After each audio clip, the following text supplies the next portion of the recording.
Hi everybody. It has been a long time since we've done a live stream, and it's a Monday. My day started at 4 a.m.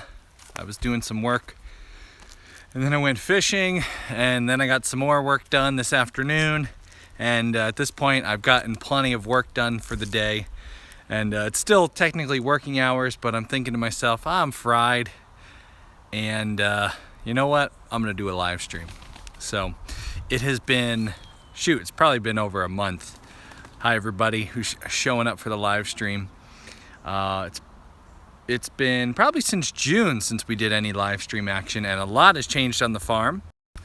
There's the first thing that's changed since we've done, well actually since our last live stream. That's the last thing we did, was introduce you to our cow, Ladybug. Hopefully she'll come over and say hi to me today. And a lot of other things have been going on the homestead. We have been very, very busy this summer, which is one of the reasons we've cut back. If you've been watching our channel and wondering where all the videos have been and the podcasts, we have slowed down in production a little bit, partially because of what we're doing here on the farm, and then partially for something we'll talk about a little bit later in this episode or this live stream. But we have been super busy here on the farm. Summer always gets pretty crazy on the homestead. You know, just between the animals you're raising, getting ready to put up your for the harvest. Speaking of which, there's a couple things we're going to be putting up for the fall harvest. Some of our piggies. We got our orchard, which you guys have been following our story this spring. You know, we've been doing a lot of work in the orchard. So I figured today we just take a little walk through, see some of the updates, and talk to you about what we've been busy doing. So let's talk about this trash pile here. Why is this looks real trashy, right? Why am I showing you this trashy mess on the farm? That's a bunch of cardboard. We have been busy sheet mulching this orchard. If you remember, we installed the orchard not too long ago, and we have a bunch of apple trees and bushes. We got some strawberry bushes here, some peach trees and nectarines. We got, I think, either pumpkin or watermelon back there. Not sure what that is. Asparagus, potatoes, and when we put in the orchard, we didn't finish all the wood chipping of the orchard to keep the weeds down, and so weeds came up like crazy, really bad. You can see the last little patch of weeds here. Hello from London, Ontario, Canada. Guys, hello from everywhere.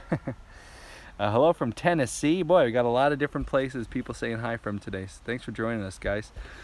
So here we have this patch of weeds. This whole orchard was weedy like this.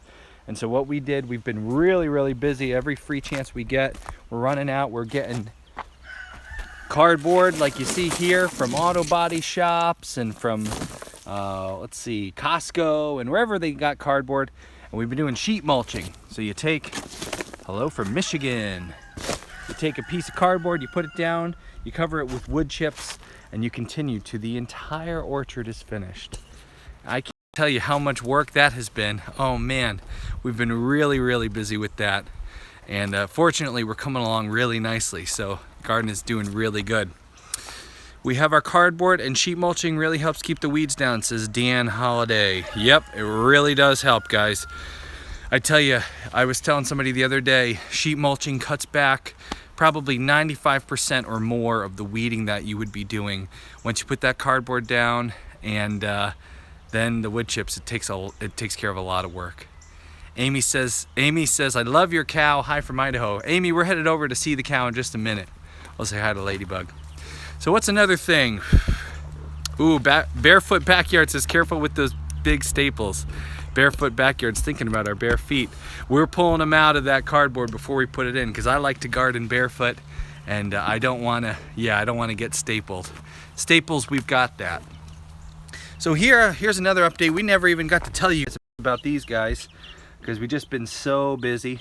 These are some guineas, and we had a bit of a sad story with these guineas. We found them in the woods. They were a clutch of eggs that one of our last surviving guineas from last year had laid a full clutch, and so we got 21 of them. We hatched them and they were doing really good, and then just kind of sad note to the guineas, we had about 17 of them in here, and then the other day we had we're guessing one of the children didn't close the guinea coop correctly, and a bunch of them got out. And so yesterday morning we came out, we found only 5 of them. So we're hoping the rest show back up. We'll see. Not real promising. So Rogue 369, I own a small beekeeping business. Need to pick up a few acres. Any advice on where to start the beginning journey of the homestead? Great question, Rogue. I'm totally going to be taking questions today, guys, because I don't have anything real particular to talk about. So let's talk about Rogue's question. Where to start when you're looking for, you're at the beginning, you're doing beekeeping already, but you want to pick up some land for a homestead, right? Great question. We looked for, I want to say, almost a year total for our homestead. And you know, we have 10 acres here, but I'm going to be honest, if you watched our recent video, you can see we talk about this, the video about living off the land. Out of the 10, we're using really only about 2 or 3. So no matter how much you want to do, you can get a lot done on 2 or 3 acres. So if you're looking for, you know, something, if there's a budget there and you can't really go all in on, you know, 100 acres, that's okay. You can get a lot done in 3 or 4 acres. And you know, having a little room to grow is always nice. I plan on, over these next few years, growing our property out and taking advantage of the full 10. I do hunt, so I do use all 10, whether it's about the 3 or 4 that we use for farming, and then the rest I use for hunting. But you don't need a ton of acreage, especially, you know, for you probably know, for doing bees. Rory Palmer says, find a nice farmer who will give half an acre. I know a lot of people we've interviewed on our podcast who have started a farm borrowing or leasing land from nice farmers, or just people who, you know, you go to them with a business plan and a smile. Barefoot Backyard says, people will put hives on other people's properties, get a place for some hives, get the bees to work in their gardens, make sure no one sprays chemicals. That's a great idea.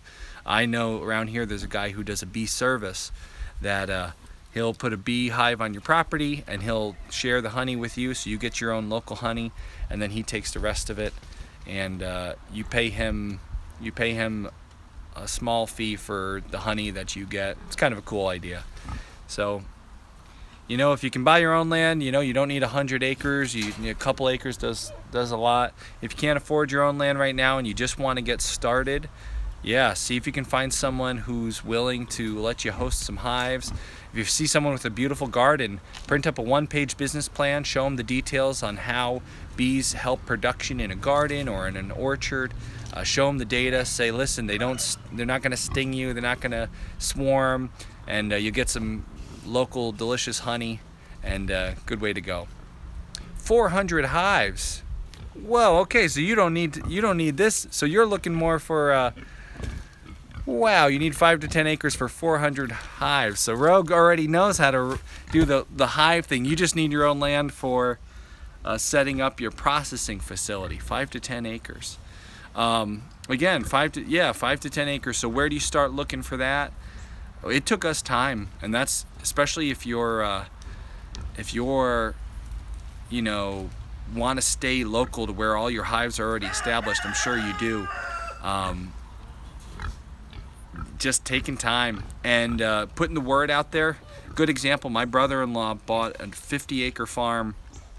The house wasn't for sale. He just knew the lady was there for a long time. She was getting older, and he just went to her and said, listen, I'm looking for land. If you're ever thinking about selling, come to me first. And she said, you know what, I am thinking about selling. And he got 50 acres, nice reasonable price, without having to even go through a realtor or nothing. So get the word out there. Sometimes you know, if you're looking to buy your own, obviously you're looking on you know, Zillow and stuff like that.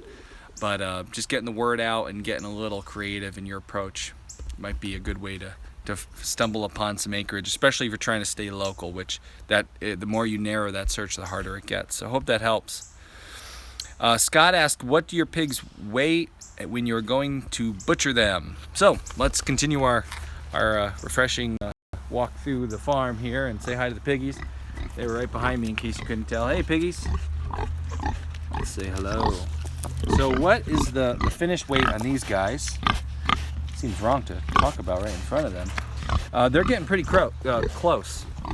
So if you look at that pig there, that pig is over 200 pounds standing weight. We try to get them closer to 300 pounds, just, you know, live weight. And then the goal for us is always a 200-pound hanging weight. So what hanging weight means is the animal minus the guts. So once they've butchered it, they've bled it, and they've gutted, that's what hanging weight is. And that pig right there, those pigs, I mean, you can take the butcher right now. They're at the early stage of it. There's a real sweet spot with pigs. You don't want to go too soon and you don't want to go too late. It's, for us, we have found the sweet spot to be somewhere 5 to 6 months is when they get to be about the size that we want them to be. And it takes us a bit longer than others. Other people who raise those same kind of pigs from the same source, they do them quicker, but ours have a lot of area to run around, and that will, you know, they're running around, they're gonna keep weight off a little bit more. But that's okay, because we like letting them run around. It's nice for them to be able to do that. So off we go now to see Ladybug. So this has been the biggest addition to the farm this year. Rory wants to know what breed those pigs are. Back to the pigs, guys.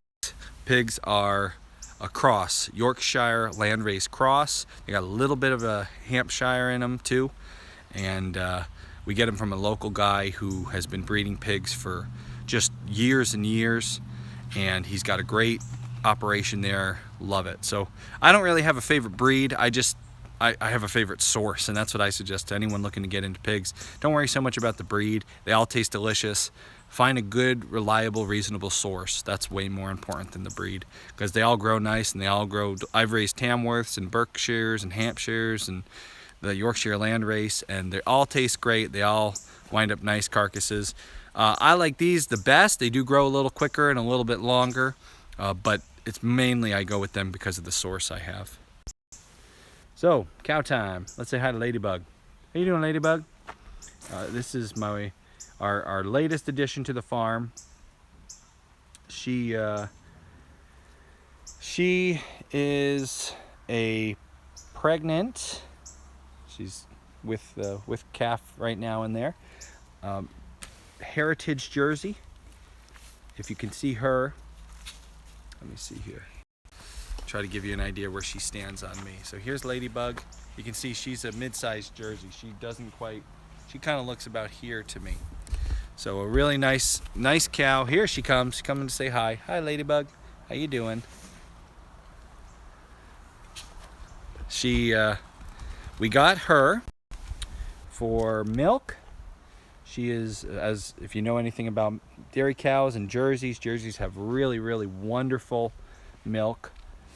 Really creamy, rich milk that is just delicious. Right now we're buying raw milk from a local dairy that does raw milk from Jerseys. But we had been thinking about this for a long time. And right now, let's see, the Wade asks, how much milk does Ladybug give? We have not yet milked her because she is with calf. That means she's dried off. And in November, she will be calving. And that's when she'll start having milk, and we'll be able to see how much she gets. The report is that she'll give over a gallon a day. From the last people that milked her, the last owners told us it's over a gallon. And she's registered, got papers and all that, so you can kind of track that and see, which is nice. We went the goat milk route for a while. We messed with goats and had that fun, you know, working with goats experience for a lot of time of our life. And I love goats. They have a warm place in my heart. But I gotta say, man, goats always disappointed on the production side for me. I always wanted more, and I never got enough, and the quality was all over the place. And the amount of work to keep goats is just crazy. So much work. This girl, Ladybug, she respects the fences. She never messes. She's a beautiful size. Wholesome Root says, I love my goats. I know, we all love the goats. They're very friendly and they got personality. But man, this animal, you see that fencing? One wire. I have 2 wires up here. It's not for her. 1 wire. I fenced this whole like 4 acres that we're using here. I fenced it in like 2 hours. And she has never tested it. Today I came out here to do my live stream and someone had knocked one of the wires loose and it was on the ground. She respects it. She don't go anywhere near it. She's just that to me, when you compare that with goats who are leaping over and slipping through and finding spots to go under, there's so much work, and then the quality of milk will just be outrageous. We'll get that cream. So I'm really excited. I think we've I don't want to make my judgment call yet. Someday we'll do a podcast and a video series about, you know, cow versus goat, because we own goats for years and years. We own 16 different goats, so we got a lot of goat experience. Now we're doing the cow thing. I'll wait for a year or 2 to make a judgment call, but I gotta say, man, handling this animal compared to handling those goats, it is night and day. She is so much easier to work with, and the amount of mowing I get from her, look at this. This whole pasture, all the way up that hill there, all the way onto the top, she mowed all that in like 2 days. She had the whole thing done, which is actually bad because it means right now we got to buy extra hay and extra seed, but she's helping to create the pastures here. If you can see right here, this is one of the areas we're establishing a pasture from nothing. This used to be a road, and we actually here have planted buckwheat, but this is all new pasture. So it's not, we don't have enough right now to just feed her pasture. She's kept up with everything I've wanted her to mow. She's mowed it all, saving me a lot of work with the weed eater this year. And she's just a really nice animal to have on a homestead. I feel like after having done both goats and the cow, if you just want a pet with benefits, go for the goat. Sure, it's fun. But if you want to do the dairy thing, you are hard pressed to beat just the family cow. I want to show you this chicken. This is the prettiest chicken we've ever owned, and it's my daughter's chicken. She has these are the Marin. I forget which type this one is. There's a couple different ones, and this is, I want to say the blue Marin. Anyway, they lay those nice chocolate brown eggs. She was just in here. Let's go see if there's a chocolate brown egg. Nope. Right now there's just one green egg, so I guess that wasn't her. Maybe up here. They like to lay in the loft here. These chickens are always laying where they're not supposed to. Any eggs in there? I see some eggs. I don't see any brown ones. So maybe she's thinking of laying, so we'll get out of her way here and let her do her business. Meanwhile, I'm going to check the chat box. I know I missed a few questions and comments there. Deanne asked, will it be raw milk? Yes, it will be raw milk. We love raw milk. Let's see what else. Wholesome Root says, I want a cow. We did for a long time. It took us a long time to make that decision, but we finally did. Cost comparison with the goats. Cow versus goats. Good question, Ron. We'll work on that once we know more. Amy Sage, thanks for talking about Ladybug. My son has a 4-month-old heifer calf. He shows in 4-H. That's awesome. Looking forward to milk. That's great. Christopher says the pasture looks great. We're getting there, man. She's going to help us build it better and better. Rory Palmer, my dad has 600 acres. You can have some. I don't know if you were talking to me, Rory, but I'll take some. But it's in England. That's okay. Vacation homestead, is that a thing? That's got to be a thing, right? This is... So let's see, that's most of the updates. We got the pigs, we got the chickens, we got the cow. Ladybug's watching me right now. The garden's doing really good. That orchard finally caught up to all the weed action.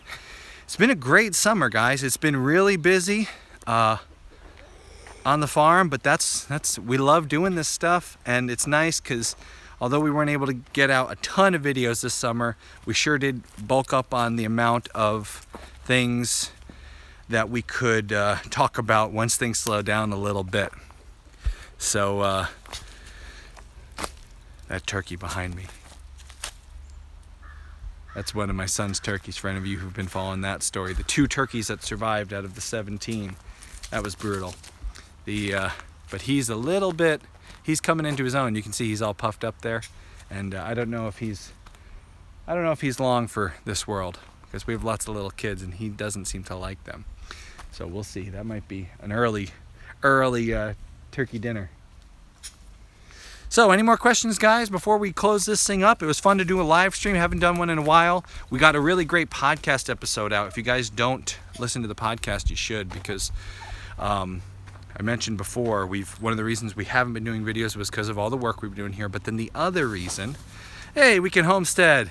How you doing, buddy? One of the things that we just did over at thisishomesteady.com, we put up a survey because we wanted to know, we were doing all kinds of work and we couldn't produce everything, and we wanted to know, what do you guys like the most from us? Do you like live streams? Do you like YouTube videos? Do you like podcasts? What was your favorite production? And so we did this survey. We're giving a $100 gift certificate to Tractor Supply away to any one of the people who fills out the survey. So right now we have a bunch of people filling out the survey. Head over there. It's a quick 5-minute survey just to tell us what you want us to produce. It will help us know whether or not we should do more podcasts or live streams or YouTube videos, whichever we see people want the most. I'm gonna be honest, guys, right now podcasts are kicking butt. There is way more people asking for podcasts than anything else. So YouTube videos are second. Live streams and stuff like that are way down low. So if you really like them, head on over to thisishomesteady.com, fill out the survey. You could win a $100 Tractor Supply gift card, which I'm sure everyone watching can use that for something. And you'll help us figure out what to produce more of. So go check that out back at the website. And before we close up, I did see a couple more questions. The Wade, when did your chickens start laying? Mine are 5 months old and I can't wait till they start. Any day now, Wade. 5 months is kind of the figure they give you, but boy, it always seems like 6 to me. So you should think about rabbits. Barefoot Backyard says a lot of people have been talking about us doing a show on rabbits, getting rabbits. We're looking into rabbits, guys, because we keep hearing about them. Let's see. Mark's trying similar things in Canada. Awesome. Nothing larger than pigs, but they've got 9 Berkshires and 60 hens. Hey, that's a good operation, man. Alex's beautiful farm. Thanks, Alex. Where do podcasts play? Wholesome Roots. Usually Wholesome Roots, we put the episodes on YouTube, so you can enjoy them here too. But if you don't see them on YouTube, go to iTunes. On your phone, you can download the Stitcher app. You can go to our website, thisishomesteady.com, and sign up to the email list. We'll send you links to each new website or new episode. And got poor connection. Poor connection warning here. So go check that out. You can see it at our website. What else? Talk a bit more about the garden. It's failed for the 2nd year. Ready to give up on the Back to Eden. Very bad connection. I'm losing you guys here. Rory wants a hunting video. Okay, so the garden question from Amy. Amy, not sure what your question is, what exactly you would like us to go into. When it comes to gardening, I'll be totally honest, we're not really great green thumbs. So I can't answer a ton of, especially veggie questions, don't get me for that. Where I can help is the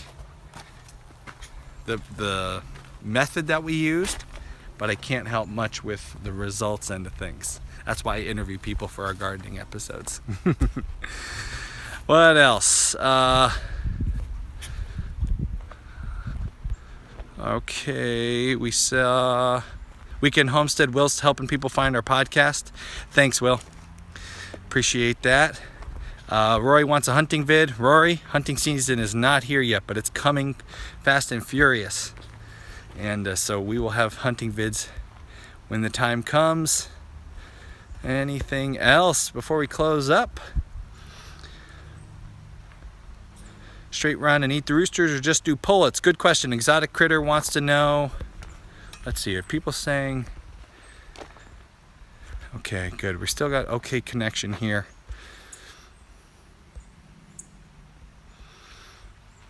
So, if you keep hens as pets with benefits, I don't plan to eat the hens. Should I do straight run and eat the roosters or just do pullets? So, exotic critter, good question.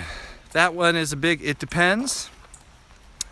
If you want to do meat chickens, I suggest just getting a meat chicken breed. Cornish cross, Red Ranger, something like that. Good way to go. If you want to do egg-laying chickens, I suggest just do egg-laying chickens. Just find the right breeds that you want, do pullets, good to go. But if you don't like the idea of doing two separate ones, you want to do everything the same and keep it kind of straightforward, and you don't mind the smaller, meat birds and the less producing egg layers. I'm trying to get the light right here, guys. You can do the mix. We've done it in the past. But the thing with dual purpose birds is you usually get the worst of both worlds. So I always suggest just get egg layers for eggs and meat for meat. That's what we do here.